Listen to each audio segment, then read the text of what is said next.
This is macOS Ken. A guess at a date for Apple's next event, a couple of notes from financial folk, and Beats by Dre by Kim K are going fast. It is Thursday, the 18th of August, 2022. I'm Ken Ray, and this is news from macOS Ken, brought to you by yours truly and sponsored by SimpliSafe. Get a free indoor security camera plus 20% off with interactive monitoring at simplysafe.com/macOSKen. This show is also supported by people like you, patrons through Patreon. Find out more and add your support at patreon.com/macOSKen. That wasn't about you or Patreon. I just thought of it. Anyway, if we thought people were traveling for it, I might say nay. But Bloomberg's Mark Gurman says Apple plans to hold its next product event on Wednesday, the 7th of September, just under 3 weeks from now. Gurman said last week that Apple was planning another virtual product launch thanks to the dreaded virus.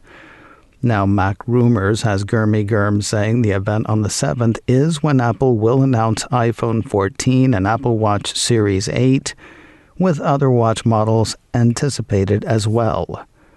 According to the piece, Gurman says that Apple has told some retail employees to prepare for a new product release on Friday, the 16th of September, which suggests the new iPhone and Apple Watch models could see a release on that date.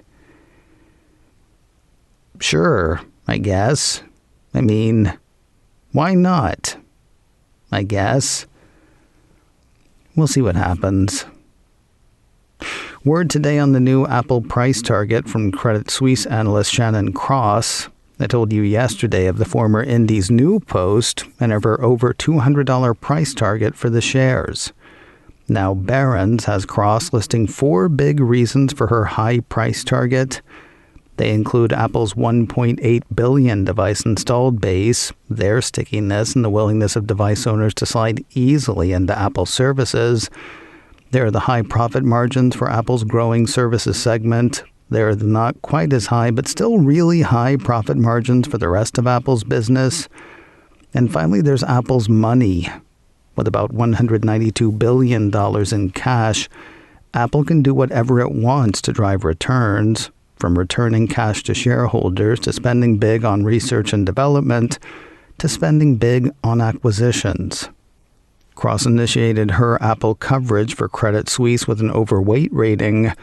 Her price target on the shares is $201. Saying hold my guac-infested tequila-soaked crudité to the 201 Credit Suisse price target is Wedbush analyst Daniel Ives.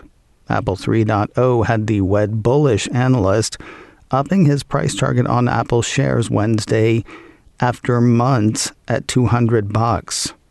In a note to clients, the analyst says the ramp-up for iPhone 14 seems to be running smoothly. He still likes talk of 90 million iPhones ordered for launch, showing no weakening of demand versus the iPhone 13 launch last year, despite current macroeconomic uncertainty. In particular, the analyst says he and his team believe Apple is expecting another heavy iPhone Pro and Pro Max mix shift, which is a clear positive for average selling prices heading into fiscal year 23. While the base iPhone will stay at the same price, he continues, we believe a $100 price increase on the iPhone 14 Pro, Pro Max is likely in store, given component price increases, as well as added functionality on this new release. Also, there's his belief that about 240 million iPhones are due for an upgrade, having not been upgraded in 3.5 years. And have you heard the Apple services story? Well, it's a good story. Ives thinks Apple services revenue will hit roughly $90 billion in fiscal year 23 and pass $100 billion in fiscal year 24. In a nutshell, concludes the note, we believe Apple's growth story remains well intact with clear momentum around iPhone 14 around the corner despite the shaky macro. Apple remains our favorite tech name. With that, Mr. Ives maintains an outperform rating on Apple shares. He has upped his price target on the shares from his age-old $200 to what looks to be a street high, $220. 3 important updates from Apple about which to tell you. 4 if you're rocking an Apple Watch Series 3. Now let's start with that one. A piece from 9 to 5 Mac says Apple has released watchOS 8.7.1.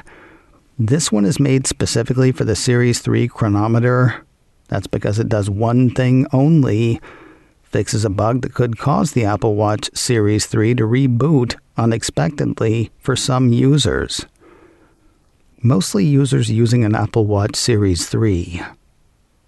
No security fixes for the watchOS update, making it something of an outlier Wednesday.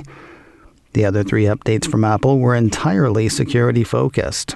A piece from Cult of Mac says Apple on Wednesday also released iOS 15.6.1, iPadOS 15.6.1, and macOS Monterey 12.5.1. All 3 updates address the same 2 issues, one tied to the kernel and another tied to WebKit. Not only could both vulnerabilities allow arbitrary code execution, Apple says of both that it is aware of a report that this issue may have been actively exploited.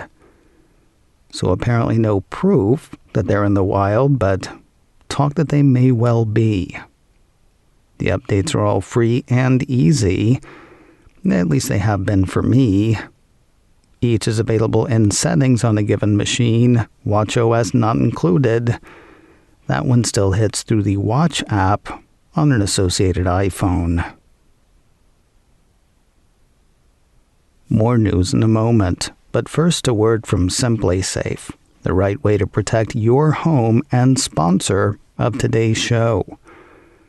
The idea of a home security system that you set up yourself may seem less than secure. I mean, don't such things require drilling holes, running wires, mounting hardware? No, and maybe, depending on what you get. Technology, not sure you've heard, has advanced over the years. What used to require workers and tools and strangers in your home can now be done yourself. Pretty cool, since the security system is about keeping strangers out of your home. Being able to get everything up and running on my own is one of the things I love about SimpliSafe. I also love that they let you make the best system for you. You know your home better than anybody, so SimpliSafe lets you pick what you need.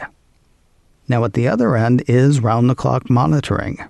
SimpliSafe keeps tabs and calls you the moment a threat is detected. They'll also send police or first responders in an emergency, even if you're not home or can't be reached. Find out more and customize the perfect system for your home in just a few minutes at simplisafe.com/macOSken. Go today and claim a free indoor security camera plus 20% off with interactive monitoring. SIMPLI. Go to simplisafe.com/macOSken. If you're looking for a pair of Beats Fit Pro Kim K Edition, it appears to be Amazon or bust. Apple Insider ran a report midday Wednesday saying the Beats Fit Pro Kim K Edition was no longer available in the U.S., though certain color configurations were still available internationally. Online in the States, the special edition earbuds sold out on Tuesday, though they were due to hit select Apple retail locations on Wednesday.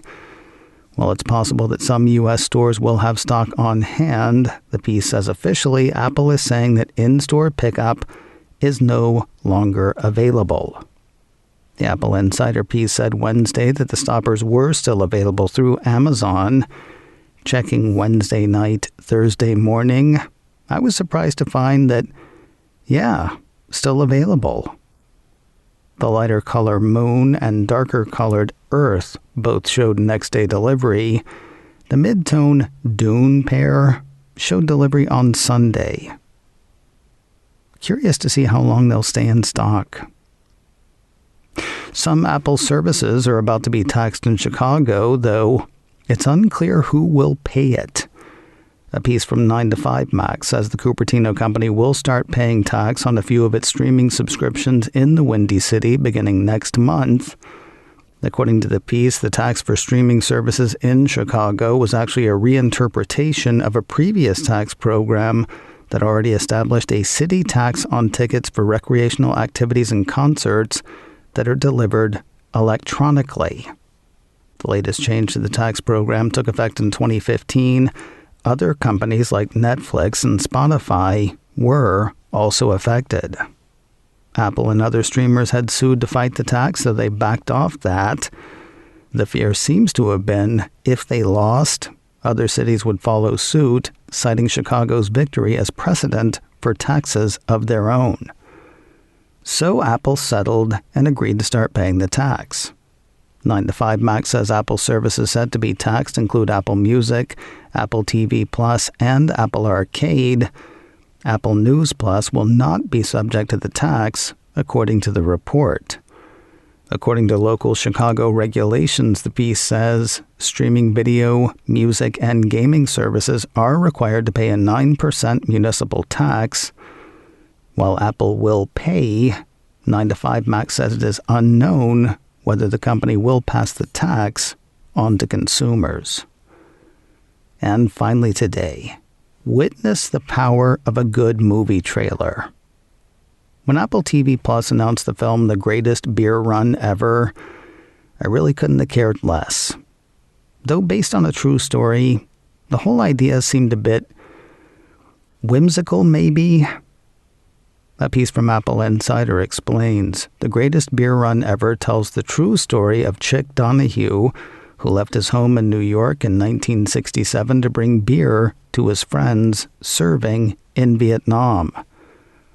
Maybe I should have read Apple's description instead. Quoting that, Chicky wants to support his friends fighting in Vietnam, so he does something wild, personally bring them American beer. What starts as a well-meaning journey quickly changes Chicky's life and perspective. Okay, that sounds better, but seriously, maybe you gotta see the trailer. Gave me a come to Lasso moment. I did not care about Ted Lasso when Apple announced the show. Then I saw the trailer and was hopeful. Then I fell in love.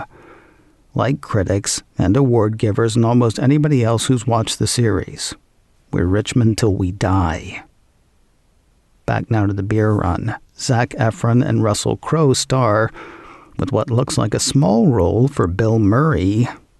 Directed by Green Book director Peter Farrelly, Apple seems to be targeting award season with this one. The film will be released simultaneously in theaters and on Apple TV+. The Greatest Beer Run Ever begins on Friday, the 30th of September. You can catch the trailer now on YouTube, and I highly encourage you to do so. macOS Ken, brought to you by me and sponsored by SimpliSafe. Get a free indoor security camera plus 20% off with interactive monitoring at simplysafe.com/macOSKen. This show is also supported by people like you, patrons through Patreon. Find out more and add your support at patreon.com/macOSKen. Advertising handled by Backbeat Media, online at backbeatmedia.com. You can reach me a couple of ways. Info at macosken.com or call 716-780-4080. Until next time, that is news from macOS Ken. I'm Ken Ray.